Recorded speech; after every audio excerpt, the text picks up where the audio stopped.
ಸ್ನೇಹಿತರೆ, ಮೀಡಿಯಾ ಮಾಸ್ಟರ್ಸ್ಗೆ ಸ್ವಾಗತ ಸುಸ್ವಾಗತ. ಗೆಳೆಯರೆ, ಯುರೋಪಲ್ಲಿ ಶುರುವಾಗಿದ್ದ ಮದ್ದುಗುಂಡುಗಳ ಸದ್ದು ಸದ್ಯಕ್ಕೆ ನಿಂತಿದೆ. ಬಂದೂಕಿನಿಂದ ಹಾರಿ ಬರ್ತಿದ್ದ ಗುಂಡುಗಳಿಗೆ ವಿರಾಮ ಸಿಕ್ಕಿದೆ. ಸುಮಾರು 2.5 ದಶಕಗಳಿಂದ ಸಂಘರ್ಷದ ಬೀಡಾಗಿದ್ದ ಸ್ಥಳದಲ್ಲೀಗ ಕೇವಲ ಗಂಧಕದ ವಾಸನೆ, ಸಾವು ನೋವಿನ ಆಕ್ರಂದನ, ಬೆಂಕಿಯ ಜ್ವಾಲೆಗೆ ಕರಕಲಾಗಿ ಹೋದ ಬದುಕುಗಳು ಮತ್ತು ಯುದ್ಧದ ಅವಶೇಷಗಳನ್ನು ಹೊರತುಪಡಿಸಿ ಮತ್ತೇನೂ ಇಲ್ಲ.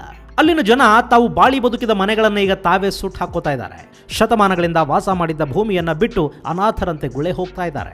2ನೇ ಮಹಾಯುದ್ಧದ ನಂತರ ಇದು ಯುರೋಪ್ ನೋಡ್ತಿರೋ ಮತ್ತೊಂದು ಮಹಾವಲಸೆ. ವಿಕೃತ ಮನಸ್ಸುಗಳು ನಾವು ಯುದ್ಧ ಗೆದ್ವಿ ಅಂತ ಸಂಭ್ರಮ ಪಡ್ತಾ ಇವೆ. ಎಲ್ಲವನ್ನೂ ಕಳ್ಕೊಂಡವರ ಕಣ್ಣೀರು ಗೆಲುವಿನ ಮದದಲ್ಲಿರೋರಿಗೆ ಕಾಣಿಸೋದಿಲ್ಲ. ಗೆಳೆಯರೆ, ಈ ಗೆಲುವು ಕೆಲವರ ಮದವನ್ನು ಕೂಡ ತಲೆಗೇರೋ ಹಾಗೆ ಮಾಡ್ತಾ ಇದೆ. ಇದೇ ರೀತಿಯ ಕದನವನ್ನು ನಾವು ಕಾಶ್ಮೀರದಲ್ಲಿ ಕೂಡ ಮಾಡ್ತೀವಿ ಅನ್ನೋ ಉದ್ದಟ ಮಾತುಗಳು ಹೊರಬರ್ತಾ ಇವೆ. ಅಂದಹಾಗೆ ಈ ಭೀಭತ್ಸ್ಯಕ್ಕೆ ಕಾರಣವಾಗಿರೋದು ಅಜರ್ಬೈಜಾನ್ ಹಾಗೂ ಆರ್ಮೇನಿಯಾದ ನಡುವಿನ ಯುದ್ಧ ಭೂಮಿ.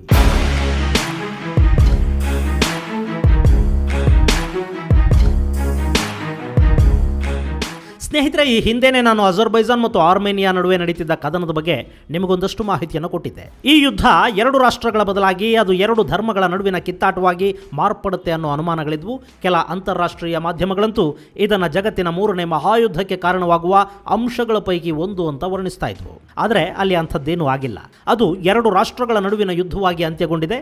ಟರ್ಕಿ ಹಾಗೂ ಇಸ್ರೇಲಿಗಳ ನೆರವಿನೊಂದಿಗೆ ಅಜರ್ಬೈಜಾನ್ ಈ ಯುದ್ಧವನ್ನು ಗೆದ್ದಿದ್ರೆ ರಷ್ಯಾ ತನ್ನ ಮಿತ್ರ ಆರ್ಮೇನಿಯಾದ ಕೈ ಹಿಡಿಯೋದ್ರಲ್ಲಿ ವಿಫಲವಾದಂತೆ ಕಂಡು ಬರ್ತಾ ಇದೆ. ಇನ್ನು ಯುದ್ಧ ಗೆದ್ದ ಮೇಲೂ ಅಜರ್ಬೈಜಾನ್ ಸಹನೆಯಿಂದ ವರ್ತಿಸ್ತಾ ಇದೆ.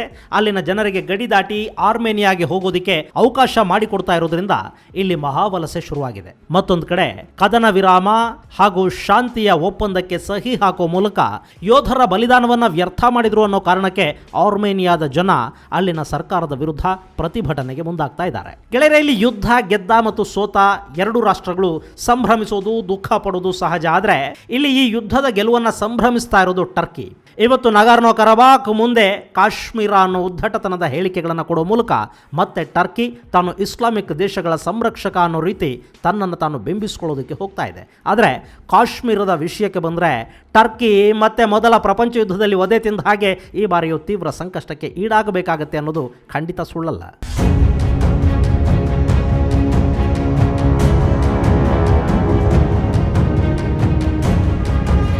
ಸ್ನೇಹಿತರೆ, ಈಗ ಅಜರ್ಬೈಜಾನ್ ಮತ್ತು ಆರ್ಮೇನಿಯಾದ ವಿಚಾರಕ್ಕೆ ಬರೋಣ. ಒಂದು ಕಾಲದಲ್ಲಿ ಸೋವಿಯತ್ ಒಕ್ಕೂಟದ ಭಾಗವಾಗಿದ್ದ ಈ 2 ರಾಷ್ಟ್ರಗಳು 1991ರಲ್ಲಿ ಸ್ವತಂತ್ರ ರಾಷ್ಟ್ರಗಳಾದವು. ಆ ನಂತರದಲ್ಲಿ ಮುಸ್ಲಿಂ ಬಾಹುಳ್ಯ ಇದ್ದ ಅಜರ್ಬೈಜಾನ್ ಹಾಗೂ ಕ್ರಿಶ್ಚಿಯನ್ ಬಾಹುಳ್ಯದ ಆರ್ಮೇನಿಯಾಗಳು ನಗಾರ್ನೋ ಕರಾಬಾಕ್ ಪ್ರದೇಶಕ್ಕಾಗಿ ಕಿತ್ತಾಟನ ಶುರು ಮಾಡಿದ್ವು. ಹಾಗೆ ನೋಡಿದ್ರೆ ಅಂತಾರಾಷ್ಟ್ರೀಯ ಸಮುದಾಯ ಈ ನಗಾರ್ನೋ ಕರಾಬಾಕ್ ಪ್ರದೇಶವನ್ನ ಅಜರ್ಬೈಜಾನ್ಗೆ ಸೇರ್ಕೊಂಡಿದೆ ಅಂತ ಗುರುತಿಸಿದೆ. ಆದರೆ ಅಲ್ಲಿದ್ದ ಕ್ರಿಶ್ಚಿಯನ್ನರು ಈ ಜಾಗನ ಬಿಡೋದಕ್ಕೆ ಒಪ್ಪಿರಲಿಲ್ಲ. ಹೀಗಾಗಿ ಆ ಜಾಗಕ್ಕಾಗಿಯೇ 1994ರಲ್ಲಿ ಅಜರ್ಬೈಜಾನ್ ಹಾಗೂ ಆರ್ಮೇನಿಯಾದ ನಡುವೆ ಯುದ್ಧ ನಡೆದಿತ್ತು. ಈ ಯುದ್ಧದಲ್ಲಿ ಸುಮಾರು 20,000 ಮಂದಿ ಮೃತಪಟ್ಟಿದ್ರು. ಅವತ್ತು ಆ ಯುದ್ಧವನ್ನ ಆರ್ಮೇನಿಯಾ ಗೆದ್ದುಕೊಂಡಿತ್ತು. ಹೀಗಾಗಿ ಅಜರ್ಬೈಜಾನಿಗಳು ತಮ್ಮ ಮನೆ ಮಠ ಬಿಟ್ಟು ಅಲ್ಲಿಂದ ಕಾಲ್ ಕೀಳಬೇಕಾಗಿ ಬಂತು. ಅಲ್ಲಿಂದ ಇಲ್ಲಿಯವರೆಗೆ ನಗಾರ್ನೋ ಕರಾಬಾಕ್ ಪ್ರದೇಶ ಆರ್ಮೇನಿಯಾದ ವಶದಲ್ಲಿದೆ. ಆದರೆ ಕಳೆದ 2 ತಿಂಗಳ ಹಿಂದೆ ಈ ಪ್ರದೇಶಕ್ಕಾಗಿ ಅಜರ್ಬೈಜಾನ್ ಮತ್ತು ಆರ್ಮೇನಿಯಾಗಳು ಯುದ್ಧವನ್ನು ಶುರು ಮಾಡಿದ್ವು. ಆರ್ಮೇನಿಯಾಗೆ ರಷ್ಯಾ ಬೆಂಬಲ ಕೊಟ್ಟರೆ ಇತ್ತ ಅಜರ್ಬೈಜಾನ್ಗೆ ಟರ್ಕಿ ಬೆಂಬಲವಾಗಿ ನಿಂತ್ಕೊಳ್ತು. ಮತ್ತೊಂದು ಕಡೆ ಇರಾನ್ ಆರ್ಮೇನಿಯಾಗೆ ಬೆಂಬಲವಾಗಿ ನಿಂತ್ಕೊಂಡ್ರೆ ಇರಾನ್ ಮೇಲಿನ ಸಿಟ್ಟಿಗೆ ಹಾಗೂ ಅಜರ್ಬೈಜಾನ್ ಜೊತೆಗಿನ ವ್ಯಾಪಾರ ವ್ಯವಹಾರಗಳ ಕಾರಣದಿಂದಾಗಿ ಇಸ್ರೇಲ್ ಅಜರ್ಬೈಜಾನ್ಗೆ ಬೆಂಬಲ ಕೊಡ್ತು. ಸುಮಾರು 6 ವಾರಗಳ ಕಾಲ ನಡೆದ ಯುದ್ಧದಲ್ಲಿ ಕಡೆಗೆ ಆರ್ಮೇನಿಯಾ ಸೋತಿದೆ, ಅಜರ್ಬೈಜಾನ್ ಗೆಲುವನ್ನು ದಾಖಲಿಸಿದೆ. ಆ ಮೂಲಕ 2.5 ದಶಕದ ಹಿಂದೆ ಯಾವ ಜಾಗದಿಂದ ಆರ್ಮೇನಿಯನ್ನರು ಅಜರ್ಬೈಜಾನಿಗಳನ್ನು ಓಡಿಸಿದ್ರೋ ಅದೇ ಜಾಗದಿಂದ ಈಗ ಆರ್ಮೇನಿಯನ್ನರು ಎದ್ದು ಹೋಗ್ತಾ ಇದ್ದಾರೆ. ಈ ದೃಶ್ಯ ಎಷ್ಟು ಕರುಣಾಜನಕವಾಗಿದೆ ಅಂದರೆ ನಗಾರ್ನೋ ಕರಾಬಾಕ್ ಪ್ರದೇಶದಲ್ಲಿದ್ದ ಕ್ರಿಶ್ಚಿಯನ್ರು ಆರ್ಮೇನಿಯಾಗೆ ವಲಸೆ ಹೊರಡುವಾಗ ತಾವು ಅಲ್ಲಿ ನಿರ್ಮಿಸಿಕೊಂಡಿದ್ದ ಮನೆಗಳಿಗೆ ತಾವೇ ಸ್ವತಃ ಬೆಂಕಿ ಇಟ್ಟು ಅಲ್ಲಿಂದ ಹೋಗ್ತಾ ಇದ್ದಾರೆ. ಈ ಮೂಲಕ ಅಜರ್ಬೈಜಾನ್ ವಿರುದ್ಧ ಕಟ್ಟಕಡೆಯ ಪ್ರತಿಭಟನೆಯನ್ನು ಅವರು ದಾಖಲಿಸ್ತಾ ಇದ್ದಾರೆ. ಬಹುಶಃ ಇದೇ ಪ್ರದೇಶದಿಂದ ಅಜರ್ಬೈಜಾನಿಗಳು ಹೋಗುವಾಗ ಕೂಡ ಇಲ್ಲಿ ಪರಿಸ್ಥಿತಿ ಇಷ್ಟೇ ಕರುಣಾಜನಕವಾಗಿದ್ದಿರಬಹುದು. ಇನ್ನು ಅಜರ್ಬೈಜಾನ್ ತಾನು ವಶಪಡಿಸಿಕೊಂಡಿರೋ ಪ್ರದೇಶದ ಮೇಲೆ ಹಿಡಿತ ತಗೊಳ್ಳೋದಕ್ಕೆ ಒಂದಷ್ಟು ದಿನಗಳ ಕಾಲಾವಕಾಶವನ್ನು ಕೊಡ್ತಾ ಇದೆ. ಅದಕ್ಕೆ ಕಾರಣ ರಷ್ಯಾದ ಮಧ್ಯಸ್ಥಿಕೆ. ಅಲ್ಲಿನ ಜನ ಶಾಂತಿಯುತವಾಗಿ ಯಾವ ನಾಗರಿಕ ಸಾವು ನೋವುಗಳಿಗೂ ಅವಕಾಶವಾಗದ ಹಾಗೆ ಆರ್ಮೇನಿಯಾಗೆ ಹೋಗೋದಕ್ಕೆ ಅಜರ್ಬೈಜಾನ್ ಅವಕಾಶ ಮಾಡಿಕೊಡಬೇಕು ಅನ್ನೋದು ರಷ್ಯಾದ ಬೇಡಿಕೆ. ಅದಕ್ಕೆ ಅವರು ಕೂಡ ಒಪ್ಪಿಕೊಂಡಿದ್ದಾರೆ.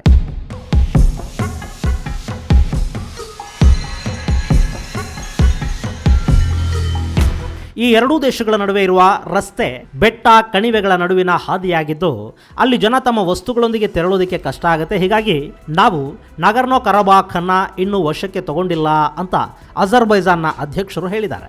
ಹಾಗೆ ನೋಡಿದರೆ ರಷ್ಯಾದ ಬೆಂಬಲ ಇರೋ ಆರ್ಮೇನಿಯಾ ಈ ಯುದ್ಧದಲ್ಲಿ ಗೆಲುವು ಪಡೆಯುತ್ತೆ ಅಂತಲೇ ಎಲ್ಲರೂ ಭಾವಿಸಿದರು. ಯುರೋಪಿಯನ್ ದೇಶಗಳು ಕ್ರೈಸ್ತ ದೇಶ ಆರ್ಮೇನಿಯಾದ ಬೆಂಬಲಕ್ಕೆ ನಿಲ್ಲುತ್ತವೆ ಅಂತ ಭಾವಿಸಲಾಗಿತ್ತು. ಆದರೆ ಹಾಗಾಗಲಿಲ್ಲ. ಅಮೆರಿಕ ಈ ಯುದ್ಧದಲ್ಲಿ ಯಾರ ಪರವೂ ನಿಲ್ಲಿಲ್ಲ. ಅವರು ತಮ್ಮ ದೇಶದ ಚುನಾವಣೆಯಲ್ಲಿ ಮುಳುಗೋಗಿದ್ರು. ಇನ್ನು ಇಸ್ರೇಲ್ ಆರ್ಮೇನಿಯಾದ ಕ್ರೈಸ್ತರ ಬಗ್ಗೆ ಪ್ರೀತಿ ಇದ್ದರೂ ಕೂಡ ರಾಜತಾಂತ್ರಿಕವಾಗಿ ಅಜರ್ಬೈಜಾನ್ನ ಬೆಂಬಲಕ್ಕೆ ನಿಂತುಕೊಳ್ತು. ಇಸ್ರೇಲಿಗಳು ಕೊಟ್ಟಿದ್ದಾರೆ ಎನ್ನಲಾದ ಐರನ್ ಡೂಮ್ ಆಂಟಿ ಮಿಸೈಲ್ ಸಿಸ್ಟಮ್ಗಳನ್ನು ಬಳಸಿ ಅಜರ್ಬೈಜಾನ್ ಆರ್ಮೇನಿಯಾದ ರಷ್ಯನ್ ಕ್ಷಿಪಣಿಗಳ ದಾಳಿಯನ್ನು ಎದುರಿಸಿತು ಅಂತ ಹೇಳಲಾಗ್ತಾ ಇದೆ. ಅಷ್ಟೇ ಅಲ್ಲದೆ ಇಸ್ರೇಲ್ ಹಾಗೂ ಟರ್ಕಿಯ ಕ್ಷಿಪಣಿಗಳು ಈ ಯುದ್ಧದಲ್ಲಿ ಬಹುಮುಖ್ಯ ಪಾತ್ರವನ್ನು ವಹಿಸಿದ್ವು. ರಷ್ಯಾ ನಿರ್ಮಿತ S-300 ಕ್ಷಿಪಣಿ ನಿರೋಧಕಗಳನ್ನು ಕೂಡ ಇಸ್ರೇಲ್ ಹಾಗೂ ಟರ್ಕಿಯ ಡ್ರೋನ್ಗಳು ನಾಶ ಮಾಡಿದ್ವು ಅಂತ ಹೇಳಲಾಗ್ತಾ ಇದೆ. ಈ S-300 ನ ಅಡ್ವಾನ್ಸ್ಡ್ ವರ್ಷನ್ ಕ್ಷಿಪಣಿ ನಿರೋಧಕ ವ್ಯವಸ್ಥೆನೇ S-400. ಇನ್ನು ಗೆಳೆಯರೆ, ಇಲ್ಲಿ ಇಸ್ರೇಲ್ ಹಾಗೂ ಅಜರ್ಬೈಜಾನ್ ನಡುವೆ ಸುಮಾರು $7 ಬಿಲಿಯನ್ ರಕ್ಷಣಾ ವ್ಯವಹಾರ ನಡೆಯುತ್ತೆ. ಇಸ್ರೇಲ್ ಅಜರ್ಬೈಜಾನ್ನಲ್ಲಿ ತನ್ನ ಬೇಹುಗಾರಿಕಾ ಪಡೆಯನ್ನಿಟ್ಟಿದೆ. ಇರಾನ್ ವಿರುದ್ಧದ ಬೇಹುಗಾರಿಕೆಗೆ ಅವರಿಗೆ ಅಜರ್ಬೈಜಾನ್ನ ನೆಲ ಹಾಗೂ ಆ ಸರ್ಕಾರದ ನೆರವು ಬೇಕು. ಇನ್ನು ಇರಾನ್ ಅಜರ್ಬೈಜಾನ್ನ ವಿರುದ್ಧ ಇದೆ. ರಷ್ಯಾ ಕೂಡ ಆರ್ಮೇನಿಯಾದ ಪರ ಇದೆ. ಹೀಗಾಗಿ ಸಹಜವಾಗಿ ಇಸ್ರೇಲ್ ಇಲ್ಲಿ ಅಜರ್ಬೈಜಾನಿಗಳ ಬೆಂಬಲಕ್ಕೆ ನಿಂತುಕೊಳ್ತು. ಇನ್ನು ಈ ಬಾರಿ ರಷ್ಯಾ ಈ ಯುದ್ಧದಲ್ಲಿ ಹಿಂದಿನಂತೆ ಸಕ್ರಿಯವಾಗಿ ಭಾಗವಹಿಸಲಿಲ್ಲ. ಇದೆಲ್ಲದರ ಪರಿಣಾಮ ಈ ಕದನದಲ್ಲಿ ಆರ್ಮೇನಿಯಾ ತನ್ನ ಪ್ರಾಬಲ್ಯವನ್ನು ಕಳ್ಕೊಂಡಿದೆ. ಹಾಗಂತ ಟರ್ಕಿ ಮತ್ತು ಇಸ್ರೇಲ್ ಮುಂದೆ ಕೂಡ ಹೀಗೆ ಇರುತ್ವಾ? ಖಂಡಿತ ಇಲ್ಲ. ಇಸ್ರೇಲ್ ಹಾಗೂ ಟರ್ಕಿಯ ನಡುವಿನ ಸಂಬಂಧ ಈಗ ಚೆನ್ನಾಗಿಲ್ಲ. ಈ ಹಿಂದೆ ಅಮೆರಿಕ ಹಾಗೂ ನ್ಯಾಟೋ ದೇಶಗಳ ಕಾರಣದಿಂದಾಗಿ ಟರ್ಕಿಯ ಜೊತೆ ಸ್ನೇಹದಿಂದ ಇತ್ತು ಇಸ್ರೇಲ್. ಅವತ್ತಿಗೆ ಟರ್ಕಿ ಜಾತ್ಯತೀತ ರಾಷ್ಟ್ರವಾಗಿತ್ತು. ಆದರೆ ಇಸ್ರೇಲ್ ತಂತ್ರಜ್ಞಾನವನ್ನು ಕದ್ದು ಅವರು ತಮ್ಮದೇ ಆದ ಡ್ರೋನ್ಗಳನ್ನು ನಿರ್ಮಾಣ ಮಾಡಿಕೊಂಡ್ರು ಮತ್ತು ಎರ್ಡೋಗನ್ ಬಂದ ನಂತರ ಟರ್ಕಿ ಇಸ್ಲಾಮಿಕ್ ರಿಪಬ್ಲಿಕ್ ಆಗೋ ಕಡೆ ಹೆಜ್ಜೆ ಇಟ್ಟ ಮೇಲೆ ಇಸ್ರೇಲ್ ಹಾಗೂ ಟರ್ಕಿ ಪರಸ್ಪರ ದೂರ ಆಗಿವೆ. ಆದರೆ ಅಜರ್ಬೈಜಾನ್ ಇಸ್ರೇಲ್ಗೆ ಬೇಕು. ಇದೆಲ್ಲದರ ಪರಿಣಾಮ ಈ ಯುದ್ಧದಲ್ಲಿ ಅಜರ್ಬೈಜಾನಿಗಳು ಗೆಲುವನ್ನು ಸಾಧಿಸಿದ್ದಾರೆ. ಕದನ ವಿರಾಮಕ್ಕೆ ಎರಡೂ ದೇಶಗಳು ಸಹಿ ಮಾಡಿವೆ. ಸುಮಾರು 2317 ಮಂದಿ ಆರ್ಮೇನಿಯಾದ ಯೋಧರು, 250 ಯುದ್ಧ ಟ್ಯಾಂಕ್ಗಳು, 150 ಆರ್ಮ್ಡ್ ವೆಹಿಕಲ್ಸ್, 4 S-400ಗಳು, 8 ಆಯುಧ ಡಿಪೋಗಳು ಹಾಗೂ 270 ಆರ್ಟಿಲರಿ ಯೂನಿಟ್ಗಳನ್ನು ಈ ಯುದ್ಧದಲ್ಲಿ ನಾವು ನಾಶ ಮಾಡಿದ್ದೀವಿ ಅಂತ ಅಜರ್ಬೈಜಾನ್ ಹೇಳ್ಕೊಳ್ತಾ ಇದೆ. ಆದರೆ ಈ ಬಗ್ಗೆ ಇನ್ನೂ ಆರ್ಮೇನಿಯಾ ಖಚಿತಪಡಿಸಿಲ್ಲ. ಮುಂದೆ ಇಲ್ಲಿ ಇನ್ನೇನಾಗಲಿದೆ ಅನ್ನೋದನ್ನ ನಾವು ಕಾದು ನೋಡಬೇಕು. ಗೆಳೆಯರೆ, ಇದು ಅಜರ್ಬೈಜಾನ್ ಹಾಗೂ ಆರ್ಮೇನಿಯಾದ ನಡುವಿನ ಯುದ್ಧದ ಕುರಿತಾದ ಮಾಹಿತಿ. ಮುಂದಿನ ಸಂಚಿಕೆಯಲ್ಲಿ ಮತ್ತೊಂದು ವಿಶೇಷ ಜೊತೆಗೆ ಭೇಟಿಯಾಗೋಣ. ಅಲ್ಲಿವರೆಗೆ ಜೈ ಹಿಂದ್, ಜೈ ಕರ್ನಾಟಕ.